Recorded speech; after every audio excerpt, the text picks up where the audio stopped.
Heath, are you excited to bring in our special guest for today?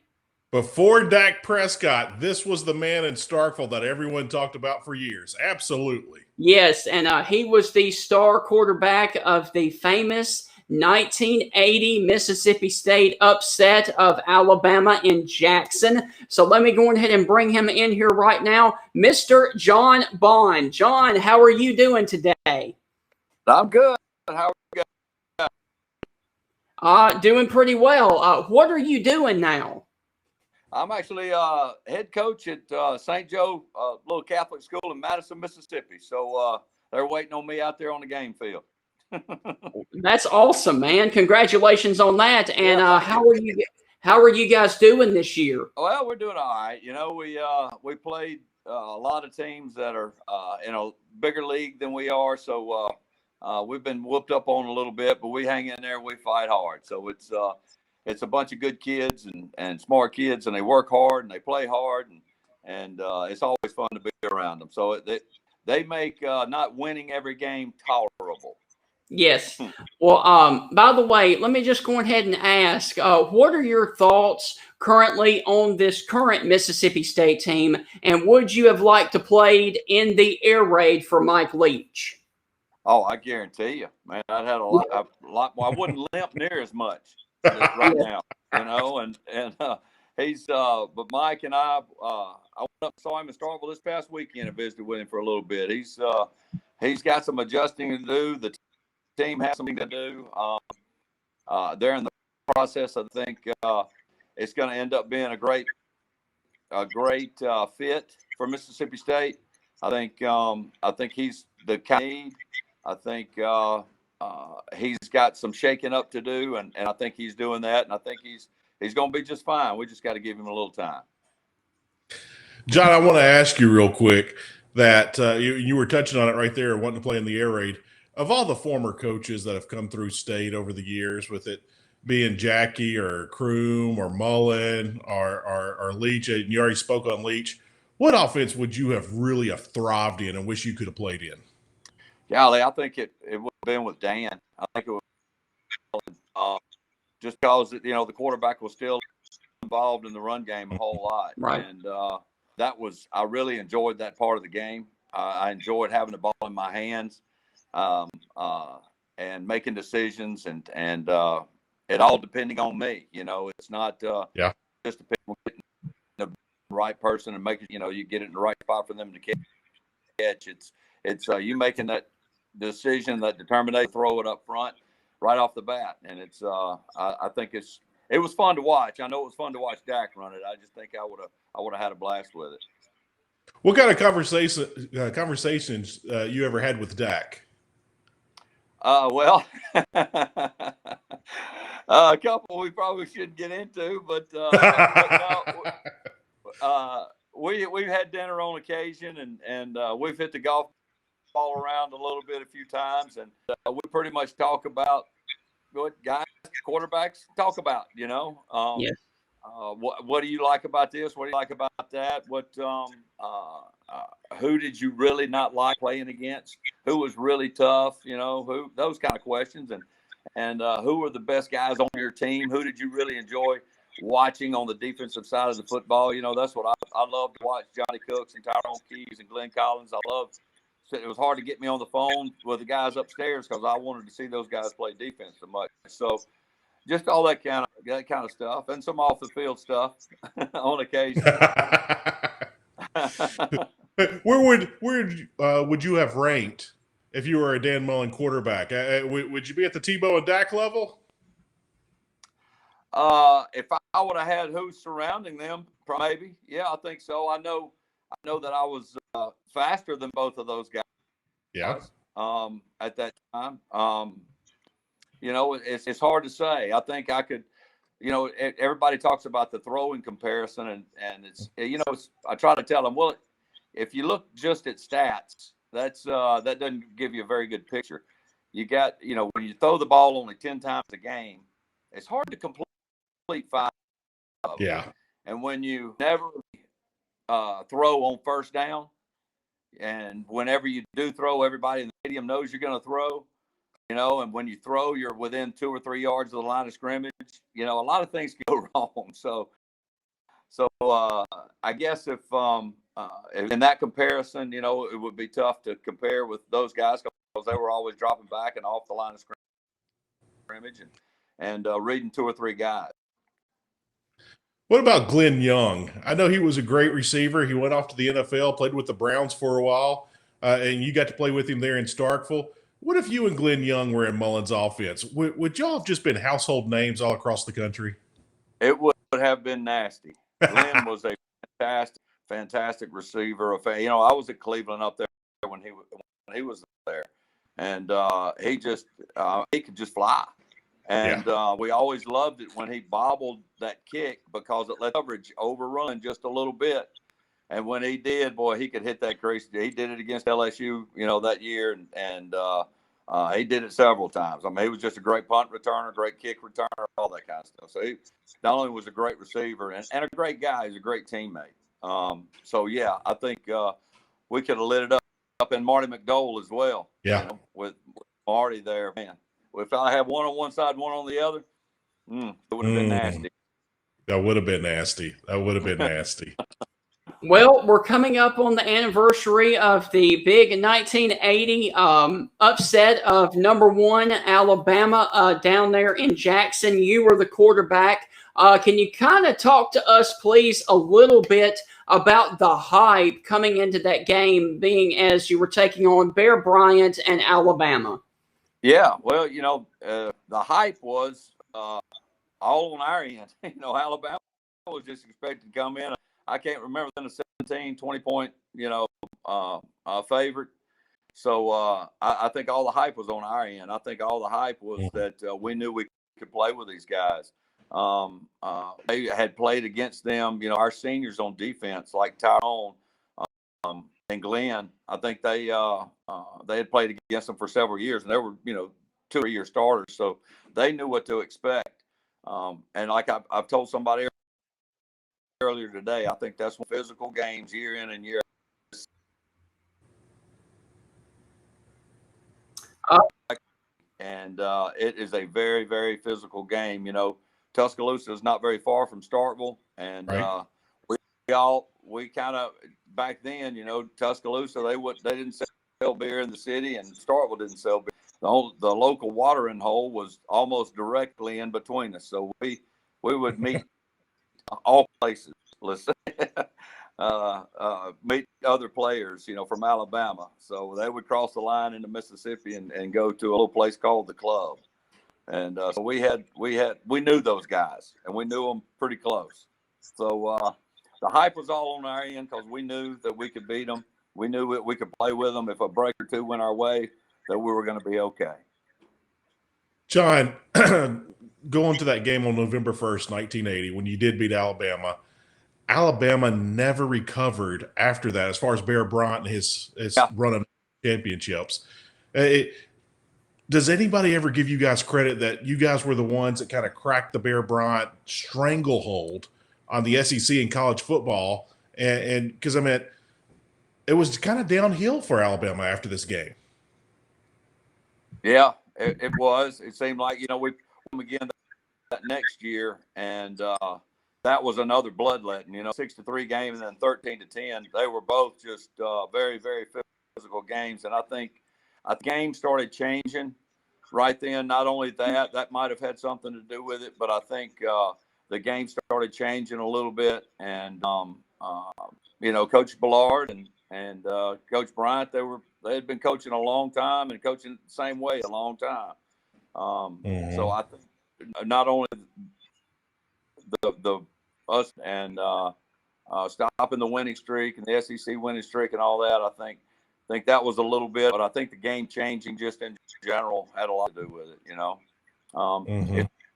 It's hard to recruit kids to come and run the wishbone, recruit quarterbacks. It's hard to get receivers. It's hard to get athletes. That was kind of the tail end of it. And, people started throwing the ball and putting the ball in the air a lot and putting more points on the board and playing less defense and all that kind of. I think it was a combination of things, but yeah, I think we had a little something to do with it. You Well, know, going back to that game, and for the younger viewers that don't know, Alabama had won the previous two national championships. They were undefeated coming into that game on November 1st, 1980. They were ranked number one, heading for their third national title. So, John, I mean, when did you guys come down from that win? Have you come down yet? Well, luckily we had an off week next week, and in fact, I had a manager to Jackson. I was so confident we were going to win. Coach Ballard said that he would give us, we wouldn't have to show back up till Tuesday if we won the game. He told us that on Thursday. And I had a manager drive my car to the stadium and have it ready to go after the game. And I hopped there, hip pointer and all. Hip pointer was at that time. I found out about Alabama line, about how bad it started hurting, and adrenaline wore off. But drove to Athens, Georgia, to some buddies, Buck Ballou and Herschel Walker, I played All-Star game with over there, and John Lastinger, and several other guys that were on that Georgia team. And I drove straight there and saw Buck Ballou's granddad in the McWhorter Hall in Athens. Saw him in the parking lot. So he said, he looked at me and said, "God, I thought that was a halftime score." That's instantly now, but it took hours for it to reach, someplace else. But I had family that was traveling in Europe, and it was on the Stars and Stripes newspaper, and so Wow. it was kind of a shot that was heard around the world a little bit. well, So I'll ask this real quick, Stephen. you're good. I'm You're sorry. good. You're No, good. the famous Larry Munson, the UGA voice of the Bulldogs for many years. Did you ever hear his radio call? He was talking about Georgia and Tennessee, and during that whole game, during that drive, when Georgia was trying to wrap up the SEC championship, he kept saying, "If we can just get some help out of Starkville, if we can just get some help if we could get a prayer out of Jackson, Mississippi, and the Bulldogs." And then lo and behold, you guys beat Bama, and then Georgia, if I'm not mistaken, beat Tennessee. And then that was the famous "Look at the sugar falling out of the sky. Look at the sugar falling out of the sky" call by Munson. Yeah, you're responsible for that, John. I think. Well, there was at least, and that was. But it was a great feeling. I mean, for the state fans, I still when I go out for the coin toss on some of these high school games, some of the refs, they'll look at me and they go, "John Bond," they go, "You the guy that beat Alabama, the guy that beat Bryant," And I said, Wow. "Yeah, I did it all by myself." It was all me. It was pretty for state folks. Can you take us through a little bit of what was going through your mind during the game and just how it all played out? Well, I tell you, during the game, it was about survival. Yes. This up. I think the longest run I had was about 22 yards, and on that, Tommy Wilcox hit me right in the hip and gave me a hip pointer at that time. And like I said, I had so much adrenaline going, I didn't feel it at all, and just kept up. In fact, I really got knocked out, and Ken Hull slapped me around a little bit to kind of wake me up and get back in the huddle and kind of gather my thoughts and get back and get another play off. So that was one of the drives that went down. That was actually the winning field goal drive. But during the game, it was really about survival and trying to control the football and making sure that offense, because they were a potent offense. And we had, 33 points scored on us.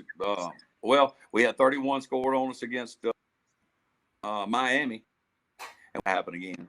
We weren't going to get 33 out of them, So we had to just control the football, and make sure that we get first down, move the sticks, all that stuff. So it sounds boring, man. It was exciting between the tens. John, I never heard the story that you were knocked a little bit woozy there and off your feet, and then you got to get slapped around the huddle by Kent Hull. In today's time, you would have to come out, wouldn't you? Exactly. He got me up so quick off the ground, and and I was kind of, staggering back, and I mean, I was black. I didn't see anything, and then he grabs a face mask and slaps my helmet, and I guess something reconnected, and and I go, "Whoo, man, where were we?" Wow. Yeah. So that's crazy because now you would have to sit out and pass a, concussion protocol the next week, and that's crazy. Oh yeah, I sure would. Sure would. Yeah, I would have never taken half of that game. Well, can you also talk to us about the moment Coach Bryant walked in your guys' locker room and congratulated y'all on that win? Sure. Yeah, he actually, Coach Ballard had us actually in the back left of the locker room and right in the corner.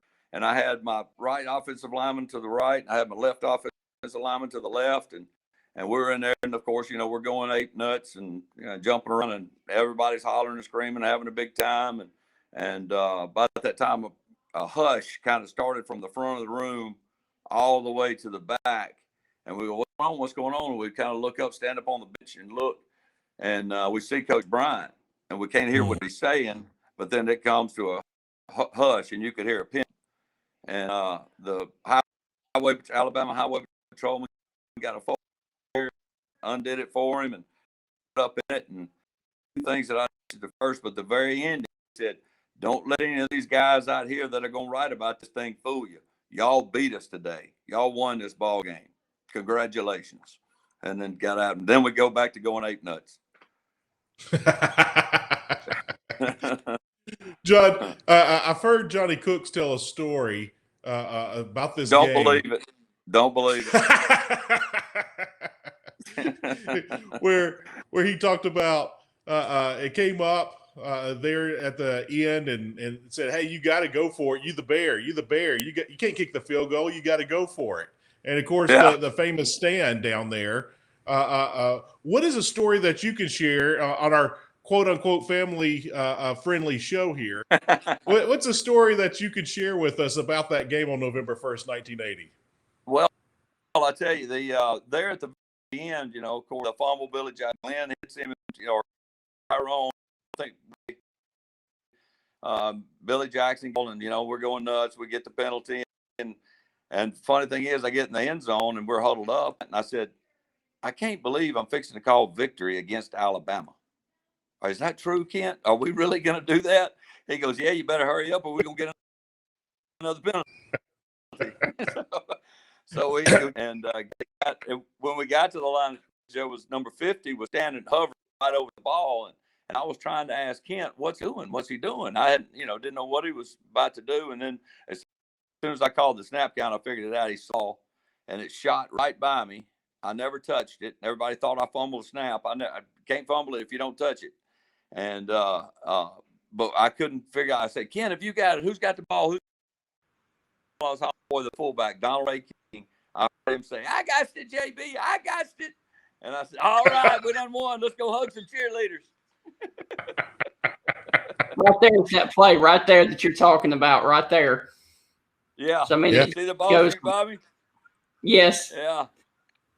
I never touched it. And I'm asking, here comes the finger right there. If it come out of that pile. John, here's a question. I hope you know the answer to this. Whatever happened to that ball? It's in my attic. Wow. So you have that football. Yeah, I do. Wow. I do. So Donald King recovers it. So he recovers it, and so you get it back in the locker room, or you take it off the field with you? Yeah, no, in the locker room. Wow. And he gave it to you. Yep. Wow. Yep. Wow. It was the thing, I don't know whether it was that win or those team and that guy. I think it was mostly due to the guys and their demeanor, the way they handle things. I still talk to almost all of those guys, Wow. And I think that team right there, I made some of the best friends that I'll ever have. And just a bunch of great guys. They're always fun to be around, and they still are. And they still are. And you would think that it was yesterday that we won, when we all get back together, because nothing has changed at all. We look a little different, but that's about it. Mhm. Well, if you don't mind, can we move on to this weekend's game in Tuscaloosa? What are your thoughts about the Bulldogs and the Tide from Tuscaloosa? Well, it's going to take a monumental task on Mississippi State's side. Yeah. Bigger than that. I think with the things that are happening this week, I think some people are deciding to move on, but that's got to happen, and that's the way these guys got to look at it. And I think they'll probably play with them for a little bit in the first, quarter or two. But then, the wheels probably going to come off because Alabama's Alabama, and Alabama will just keep doing what they do until you can't do what you've been doing. Yeah. And they'll start making plays, and I think I think it's going to be a win for those guys, but I think it's going to be a great learning experience for the guys that are still there and want to be a part of Mississippi State.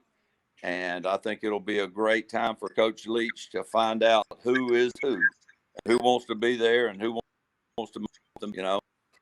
I think it's going to be a great learning experience for Mississippi State.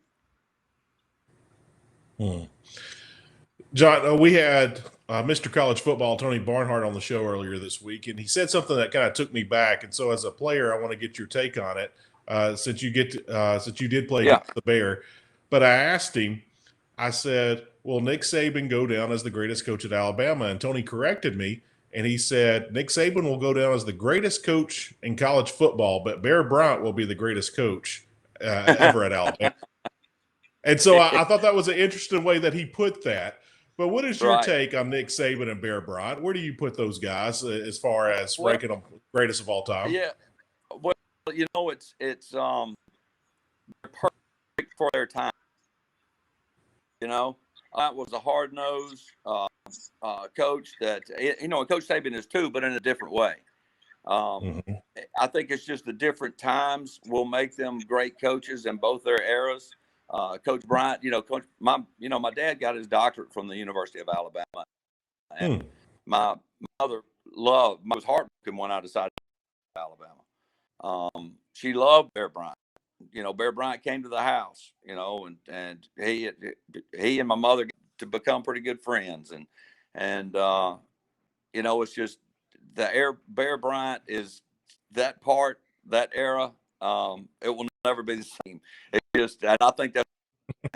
I think that it's just it was different then, and it's that guy was God, to a lot of people, and Saban is too, but in a different way. It's you can be God one minute and the devil the next. So back then, it was a little different, a little more loyalty. There was a little. You hung with people a little longer. Yeah. Well, are you coming over to Tuscaloosa for the big matchup this weekend, John? I'm not. This COVID thing, it has some good things and it has some bad things. Bad thing is the ball game. The good thing is you don't have to shave every day. You can cover up with a gator, and then people can't smell the beer on your breath. Right. John, here's a fun question for you. I believe your 5 years has passed from your recruiting days with the NCAA. Tell us a fun recruiting story that no one knows. Let me think. Well, there's some from Auburn. There's some from Alabama. There's some from Florida. I tell you what, Charlie Spell, and I don't want to besmirch. He's passed, but Charlie Spell, he was the head coach at Florida, and he came to the house, and Coach Bryant, I on my trip to Alabama. It was the Miami game. They played on national TV up in Birmingham, and I went on my recruiting trip there. And but I got a graph picture of Coach Bryant, and I watched him sign it. My dad got it framed. Mom had it downstairs, and when Coach Pell came, the first thing he looked around, and he was or coached with him, I believe. No, I think he played for him, and so everything was negative about Coach Bryant. He's not going to let you do it. It was all negative. And then he looked and he saw that picture, and he looks at it. He goes, "He didn't sign that, don't you?" I go, what? He said, yeah, he's got a left-handed guy in the equipment room that signs all his pictures. I said, okay. A left-handed guy. All right, Coach. I got you. You're talking about. I didn't argue with him. You talk about the late Coach Bell. When Coach Ballard passed, what stories did some of the guys tell there at his funeral? Well, I tell you, it was Coach Ballard had a very dry sense of humor. I seemed to get his sense of humor. I'd be the only one that would laugh. He would hit somebody with a zinger, and I'd be the only one that would get it. And we went out before the Southern game when we got our butts handed to us so bad, and we stayed in the dorm and all that. Nothing that he kept it. I guess that's the way they did it the year before, and but he tried to tell a joke about some dude with a lisp, and nobody could remember the joke. All we could remember was Coach Ballard's motions, and everybody was mocking his motions and all that. Could not remember a word of the joke. All I could remember is how he was trying to. And it was but it was typical Coach Ballard. It was typical all those guys. He was such a good dude, such a cool guy, and very smart guy. Mm-hmm. That was sad though when he did pass. Mm-hmm. Very sad. What was one thing Coach Ballard taught you that you've always taken with you through life? Do not quit. Do not quit. When it doesn't matter. And, and I got that from my high school too, from Coach Hyder, but Coach Ballard really emphasized, you got to run it before you can bust one. So you had to run it and run it and run it until you finally, the guy finally made a mistake. And when he makes a mistake, you're sitting there and ready and turn it upfield. So that just never quitting a lot of things other than not just football. So that was probably the one thing that stuck with me. Mm-hmm. Well, John, thank you so much for your time and reliving all of the memories of that wonderful game. And not all of them, but some of them. Right.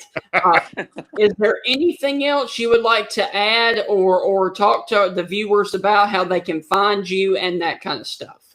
Here St. Joe Catholic School here in Madison, Mississippi, and it's a great place. Come see us. We play ball.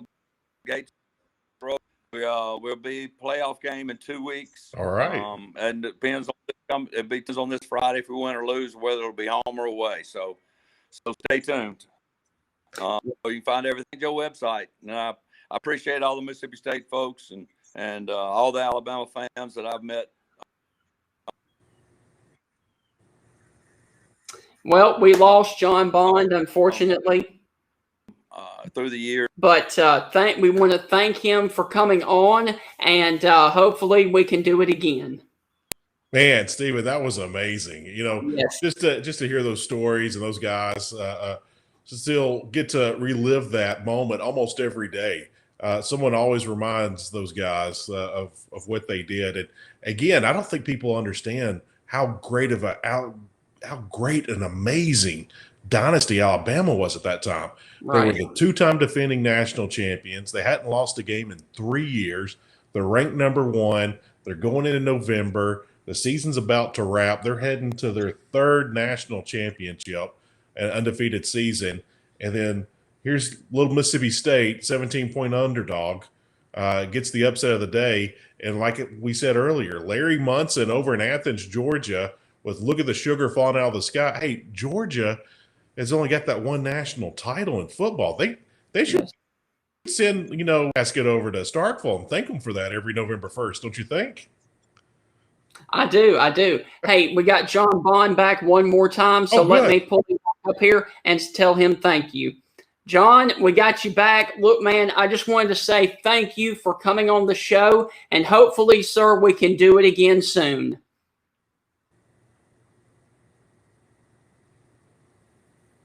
Well, his audio cut out, but at least the man, that was a great interview, and we really want to thank him for that.